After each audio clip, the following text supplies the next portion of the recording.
নমস্কার, দেখছেন কলকাতা টিভি। আপনাদের সঙ্গে আমি ইন্দ্রাণী। শুরু করছি সংবাদ সারাদিন। যে খবরের দিকে নজর রাখবো, হাইকোর্টের ডিভিশন বেঞ্চে ধাক্কা আইএসএফ এর।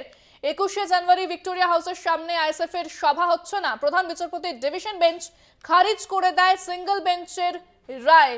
এ বিষয়ে বিস্তারিত কথা বলবো। নিউজ রুম থেকে সরাসরি রয়েছেন আমাদের প্রতিনিধি পীযূষ কান্তি নাগ। পীযূষ, সিঙ্গেল বেঞ্চ যে রায় দিয়েছিল যে আইএসএফ সভা করতে পারবে, অনুমতি দেওয়া হয়েছিল ভিক্টোরিয়া হাউসের সামনে সভার, কিন্তু ডিভিশন বেঞ্চ তা কিন্তু খারিজ করে দিয়েছে। ঠিক কি জানানো হয়েছে বিষয় আদালতের পক্ষ থেকে পীযূষ? দেখো, গতকাল বিচারপতি জয় সেনগুপ্তর এজলাসে আইএসএফ এর জয় পেলেও আজ কিন্তু প্রধান বিচারপতির ডিভিশন বেঞ্চে আইএসএফ ধাক্কা খেল। কারণ তাদের সভা করার ভিক্টোরিয়া হাউসের যে অনুমোদন দিয়েছিলেন বিচারপতি জয় সেনগুপ্ত, তা খারিজ করে দিলেন প্রধান বিচারপতির ডিভিশন বেঞ্চ। গতকালে বিচারপতি জয় সেনগুপ্তের নির্দেশকে চ্যালেঞ্জ জানিয়ে রাজ্য সরকার আজ সকালে প্রধান বিচারপতির ডিভিশন বেঞ্চের দৃষ্টি আকর্ষণ করেন এবং দ্রুত শুনানির আবেদন জানান। এই শুনানি বেলা 1টা থেকে শুরু হবার সঙ্গে সঙ্গে রাজ্য সরকারের পক্ষ থেকে দাবি করা হয় যে গত বছর যে আইএসএফের যে সভা হয়েছিল, সেই সভায় যে ধুন্ধুমার কাণ্ড হয়েছিল, তাতে বহু পুলিশকর্মী ইনজিওর্ড হয়েছিল এবং পাশাপাশি সেই অঞ্চলে যে ইট বৃষ্টি এবং যে সংঘর্ষ হয়েছিল, সেই ঘটনায় পুলিশ আশঙ্কা করছে যে এই ধরনের সভাকে অনুমতি দিলে সাধারণ মানুষের চলাচল এবং সেখানে একটা বিশৃঙ্খল পরিবেশ সৃষ্টি হতে পারে। এছাড়াও আইএসএফের সভার দিন কলকাতায় ভিনটেজ কার র্যালির একটি নির্দিষ্ট সূচি রয়েছে, যা নাকি ইতিমধ্যে কলকাতা পুলিশ তার অনুমোদন দিয়েছে। ভিক্টোরিয়া হাউসের সামনে দিয়েই সেই ভিনটেজ কার র্যালির অনুষ্ঠান রয়েছে বলে জানানো হয় কলকাতা হাইকোর্টের প্রধান বিচারপতির ডিভিশন বেঞ্চে। এছাড়াও শহীদ মিনারে ওই একই দিনে এসিসিআই এর একটি সমাবেশ রয়েছে বলেও প্রধান বিচারপতির ডিভিশন বেঞ্চকে জানানো হয়।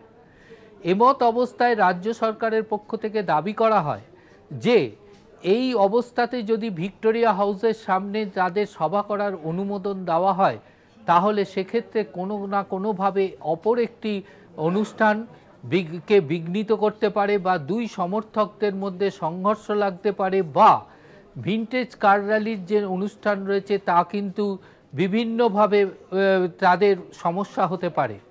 তাই রাজ্য সরকার চাইছে যে ভিক্টোরিয়া হাউসের সামনে নয়, অন্য কোথাও ক্ষুদিরাম অনুশীলন কেন্দ্র বা নেতাজি ইন্ডোর স্টেডিয়াম, এর আগে সিঙ্গেল বেঞ্চে রাজ্য সরকার জানিয়েছিল যে রামলালা ময়দানে সেই অনুষ্ঠানের কর্মসূচি নির্ধারিত করা হোক এবং সেক্ষেত্রে রাজ্য সরকারের কোনো আপত্তি নেই। রাজ্য সরকারের এই সওয়ালকে যথেষ্ট গুরুত্ব দিয়ে শোনার পর, যদিও আইএসএফের তরফ থেকে বলা হয় যে ভিক্টোরিয়া হাউসের সামনে কোনো সভা করতে দেওয়ার বিরোধিতা সবসময় করে আসছে রাজ্য, তার কারণ এর আগে বিজেপির সভাতেও তারা অনুমোদন দেয়নি, পরে কলকাতা হাইকোর্টের নির্দেশে সেই সভা করার অনুমোদন দেওয়া হয়। কিন্তু এক্ষেত্রে রাজ্য সরকারের পক্ষ থেকে সেই ভিক্টোরিয়া হাউসের সামনে দিয়ে ভিনটেজ কার র্যালি এবং শহীদ মিনার ময়দান সন্নিকটেই যে সভার যে অনুমোদন দেওয়া হয়েছে, এই দুটি তথ্য সমেত তুলে ধরা হয় প্রধান বিচারপতির এজলাসে এবং তাতে বিশৃঙ্খল পরিস্থিতির সৃষ্টি হতে পারে এমনও আশঙ্কা করেন রাজ্যের অ্যাডভোকেট জেনারেল। এরপরে প্রধান বিচারপতির ডিভিশন বেঞ্চ পরিষ্কার জানিয়ে দেন যে রাজ্য সরকার যেখানে অনুমোদন দেবে সেখানেই সভা করতে হবে আইএসএফকে। রাজ্য সরকারের পক্ষ থেকে আদালতকে জানানো হয় যে নেতাজি ইন্ডোর স্টেডিয়ামে যদি আইএসএফ তাদের প্রতিষ্ঠা দিবসে সভা করে, তাহলে সেক্ষেত্রে রাজ্যের কোনো আপত্তি নেই। এরপরেই প্রধান বিচারপতি জানিয়ে দেন বেলা 2:30 থেকে বেলা 4:30 পর্যন্ত নেতাজি ইন্ডোর স্টেডিয়ামে সভা করতে পারবে আইএসএফ এবং সেই সভার অনুমোদন দেন প্রধান বিচারপতি টি.এস. শিবজ্ঞানম ও বিচারপতি হিরণময় ভট্টাচার্যের ডিভিশন বেঞ্চ।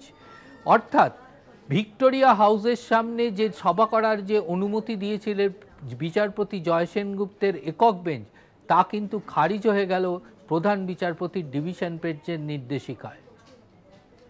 একেবারে ধন্যবাদ পীযূষ। আমাদের সঙ্গে সরাসরি নিউজরুম থেকে ছিলেন প্রতিনিধি পীযূষ কান্তি নাগ। এবং সিঙ্গেল বেঞ্চ যে রায় দিয়েছিল যেখানে আইএসএফ সভা করতে পারবে ভিক্টোরিয়া হাউসের সামনে, তবে ডিভিশন বেঞ্চ কিন্তু তা খারিজ করে দিয়েছে। আইএসএফ এর সভা হবে নেতাজি ইন্ডোরে। দুপুর 2:30 থেকে বিকেল 4:30 পর্যন্ত সভা।